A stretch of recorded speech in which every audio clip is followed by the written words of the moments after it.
Okay. Hello, Angela. Hello, nice to see you. Um, Morning here. I'm sitting right now in Cleveland, Ohio. Afternoon where you are. Where are you? I'm in sunny Berlin and I'm in shock that there's sunshine here because we haven't seen the sun in weeks. Oh no. And today I was sitting on the balcony and journaling and in the sunshine, and I was like in heaven. Oh Oh, my goodness. oh. Nice. I felt like I was recharging, Good. really felt like the battery was recharging. Mm, mm.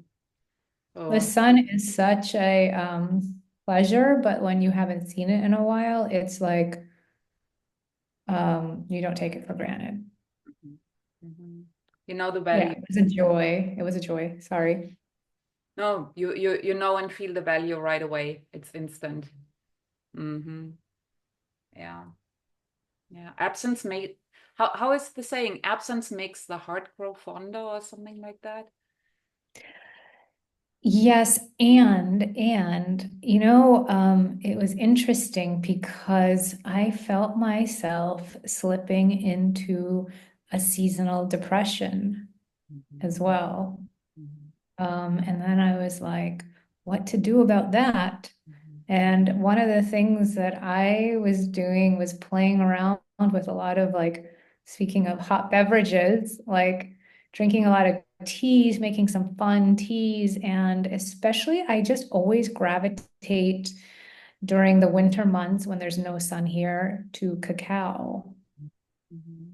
Yeah. And yeah, I actually bought some ceremonial cacao, which the difference between that and regular cacao or cocoa is that it's not processed, so it's completely raw Mhm, and mhm. it has the fat in it, and the whole bean is just kind of ground up, the raw bean ground up, not processed. And what makes it ceremonial is that it's raw and unprocessed, and in that form it's supposed to sort of open up your heart, and it's got relaxing properties and like antidepressant properties. And yeah, I really gravitate towards chocolate in the Yeah. winter.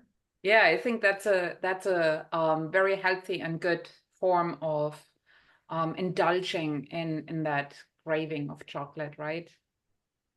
Yes, and Yeah. chocolate. And our topic today, by the way, this is such a good segue into it, is just how healing and amazing food is. Food is medicine, and chocolate, yeah, it can have a lot of sugar in it and not be great for you, but the cacao itself, the cocoa, the chocolate bean, is packed full of antioxidants, magnesium, iron, so many good things. And I love minerals. I'm really into minerals. Minerals were a huge part of my story of recovering my health. So, yeah, it's good to remember that food is the primary way that we get minerals, and that food can be so very healing.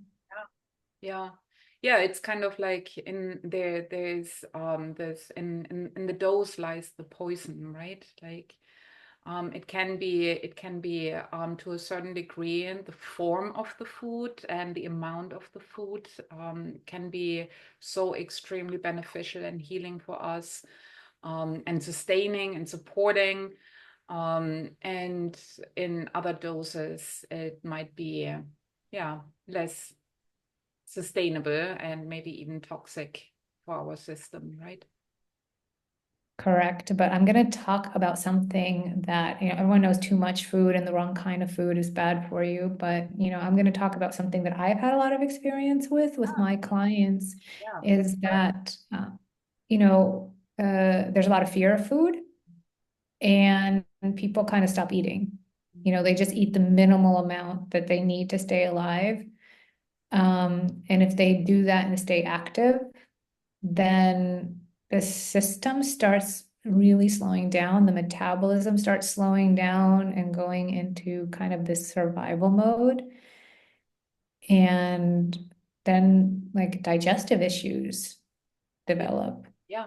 Just Yeah. from not eating enough food, the body starts to get really threatened and freaked out, and like everything starts to slow down, and it doesn't just speed back up automatically when you start eating. It remembers, and it doesn't trust that there's going to be food. It's not like necessarily it doesn't trust you. It just doesn't trust that there's going to be food. And it's so conservative with food and slows everything down, slows down digestion, it slows down elimination. So not eating enough food is also a way to cause yourself digestive issues and health issues. Yeah. It's harmful. Like too much food and not enough food. Yeah. Yeah. The fear of food. Gotta be Goldilocks, Yeah. just Goldilocks. enough. Well, I have that experience as well. Oftentimes, in the clinic, we had the elimination diet as part of the program for quite a lot of patient population. To start out with, mainly the reason was to start out with creating more awareness for food and eliminating processed food, highly processed foods, and then the common offenders, let's put it that way, right? Foods that a lot of people are either sensitive towards or have a physical respond to it, inflammation, whatever it is, and they start to feel well, right? Like after the first week, after the detox process has kind of kicked in and removed the first products, people start to feel better and even experience maybe more energy, or any inflammation that they might have had goes down. Maybe even the digestive system can relax a little bit because all these offenders are eliminated.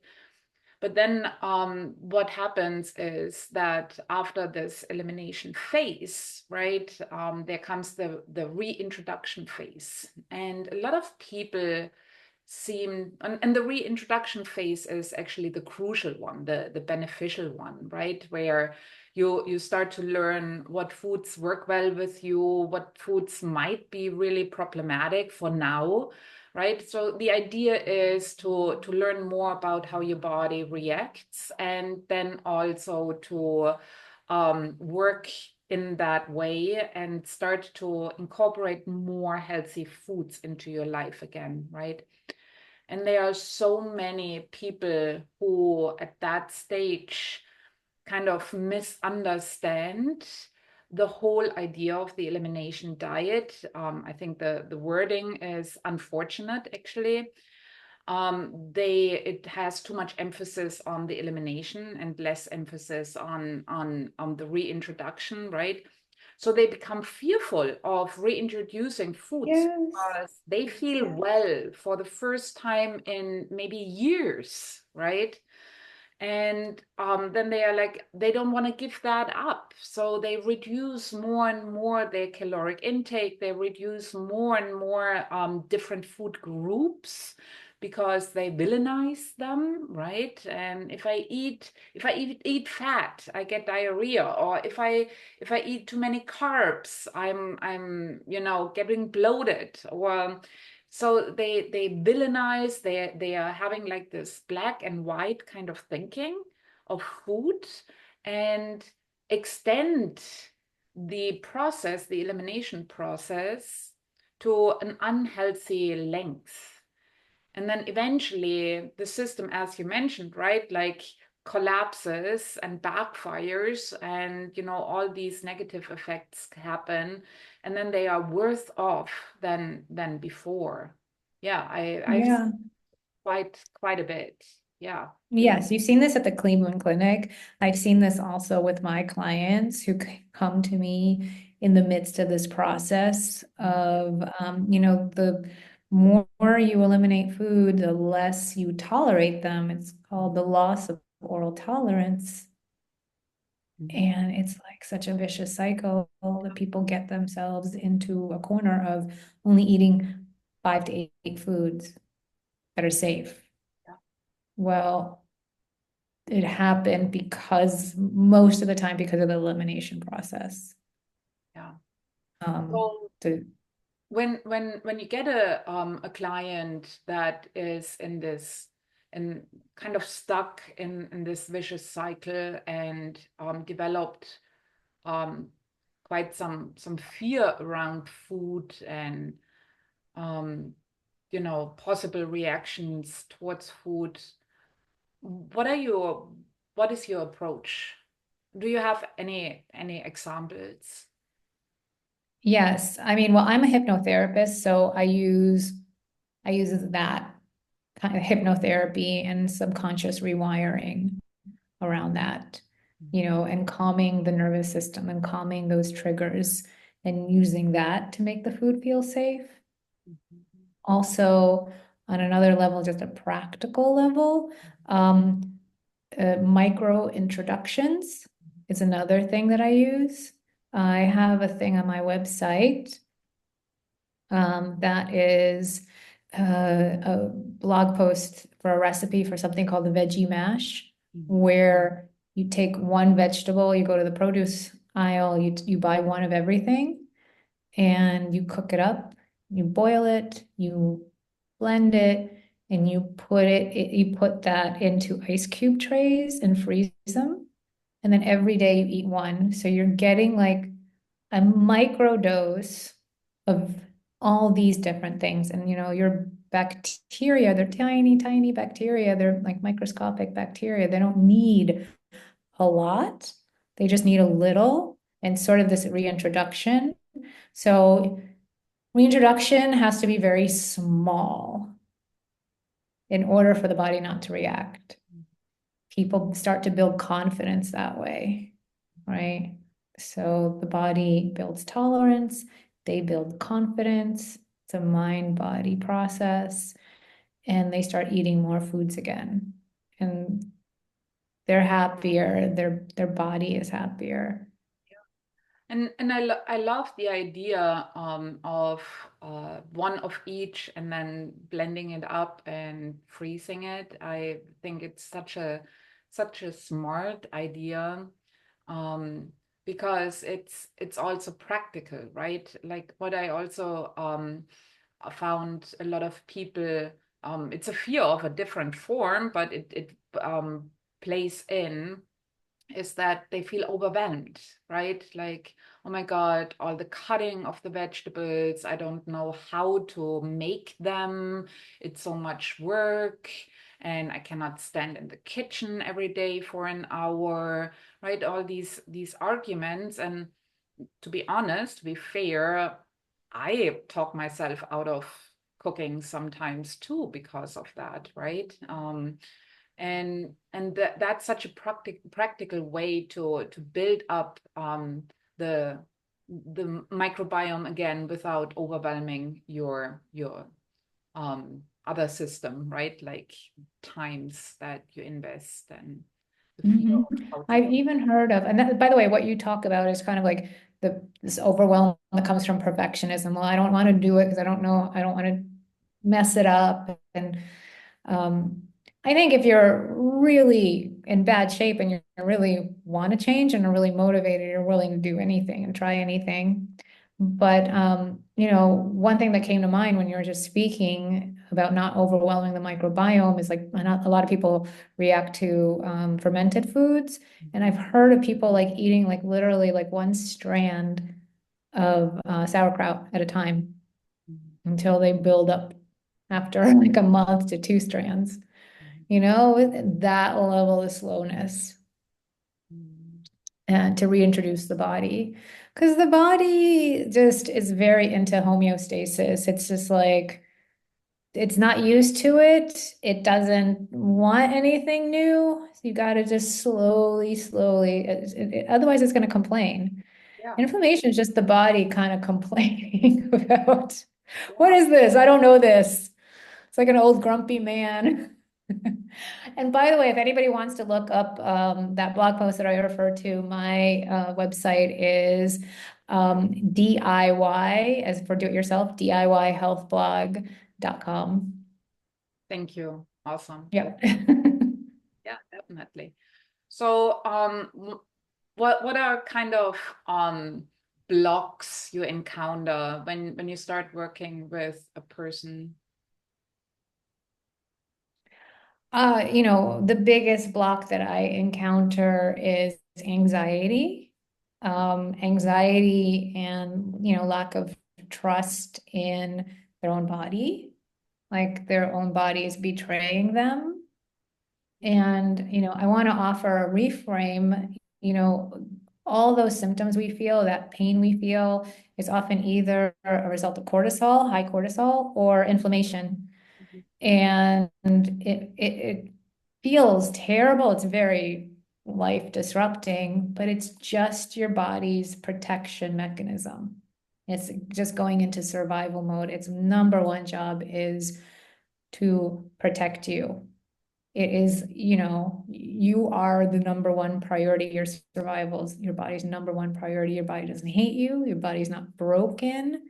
So it's like a reframe of like your body is just in survival mode. How do we get it out of survival mode? Most people, because they're so stressed because of their health, they come to me and saying, the rest of my life's fine. It's just all the health issues are bringing me anxiety, but it keeps them stuck. Like if they're always in fight or flight, how are they going to get out of that into rest and digest where you heal? Like, how are you going to get out of this vicious cycle? So like, that's the biggest issue that I see is fear of food, fear of my own body, fear of like pain, fear of the unknown, fear of doing it wrong. Um, Yeah, yeah, you yeah. name it. So there is this underlying fear, the misinterpretation of signs, the stories that you tell yourself, and coming into that threat and not getting out there. Mhm. How do you turn it around? Well, first of all, I think you need support, and when you get to that level, Yeah, um, it's so hard to do it on your own. yeah, So you need to trust in someone that they are there for you. They are there to help you. I mean, the reason why I became a health coach is because when I had irritable bowel syndrome, no doctor would help me. They just didn't seem to care. It wasn't life threatening, so I was kind of on my own. And I thought that that was, you know, kind of traumatic to be just left on your own and no one to help you. And so that I think that's why I became a health coach, just because I just wanted to help other people in the same spot. So I guess the number one thing would be to get support and feel like that's stabilizing, at least to the nervous right. system And that's is. kind of like the number one of what a health coach does, right? Like being there so the person can feel seen, heard, felt, right? So as health coaches, we are creating a space, a safe space, Safe so space. the person can explore, right? We are not the ones who prescribe certain things, right? We help to create that safe space so um, the person can explore where they are, where they would like to be, where they can see themselves, where they can test out different things that might be helpful, right? Mhm. And we are there to kind of um, yeah, support and hold that space for them.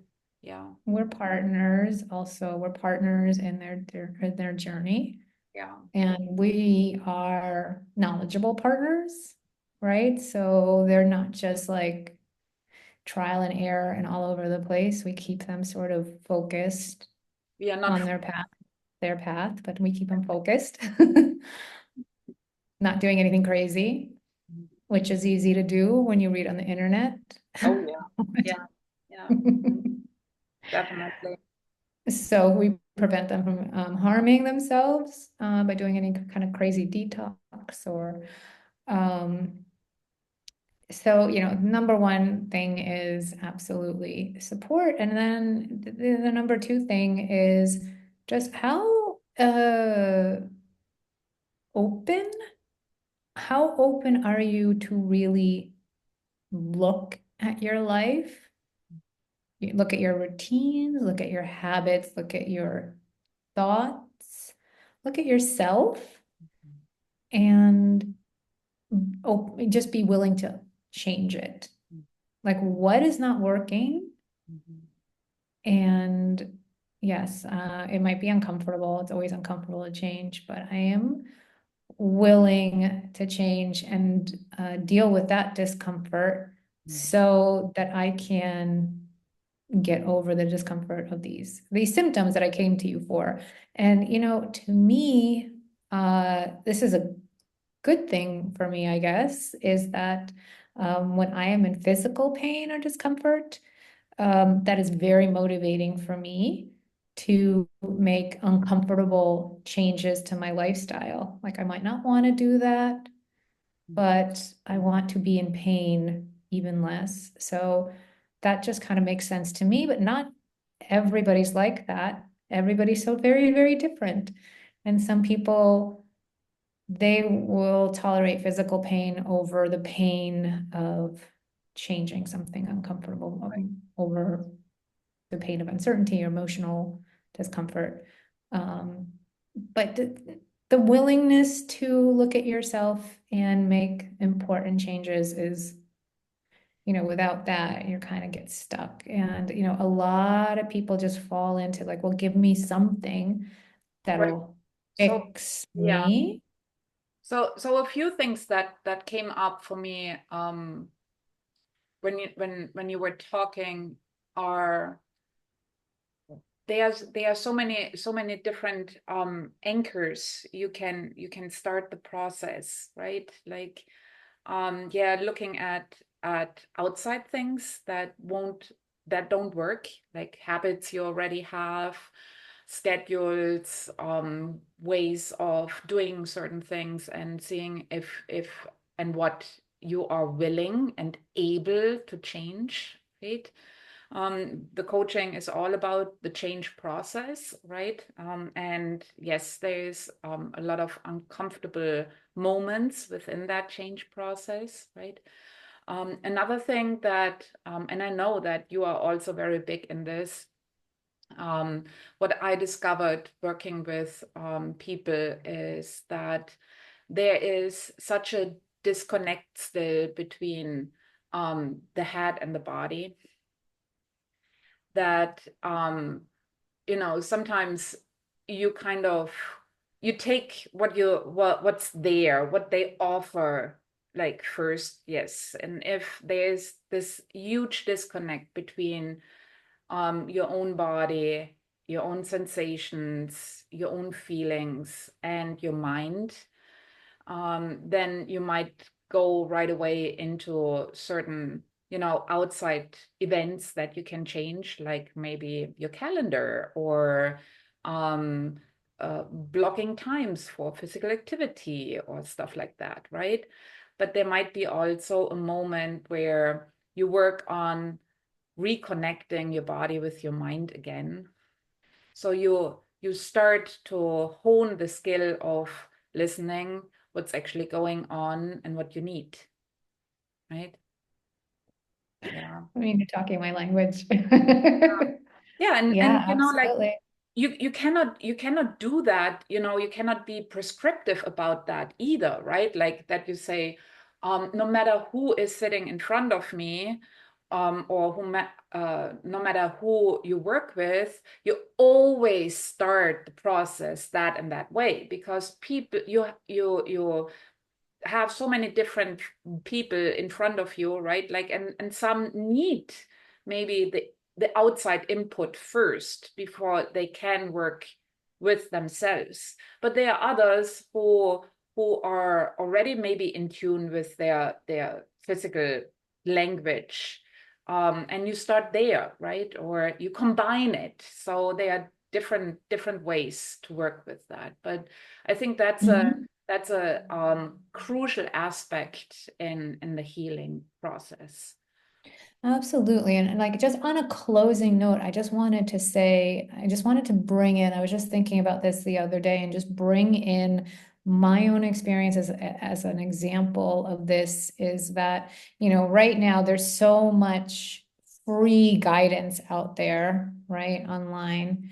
And it's easy to look to the experts to learn, which is a good thing to learn, but to trust other people's opinions because they're the experts. And then if there's several experts that are saying the same thing, then you just trust that as being the ultimate truth about health, about nutrition. And I'll give you one example that I was just thinking about recently is that right now everyone's talking about protein. It's really important, especially if you want to heal your adrenals, to start the day with protein, eat 30 grams of protein.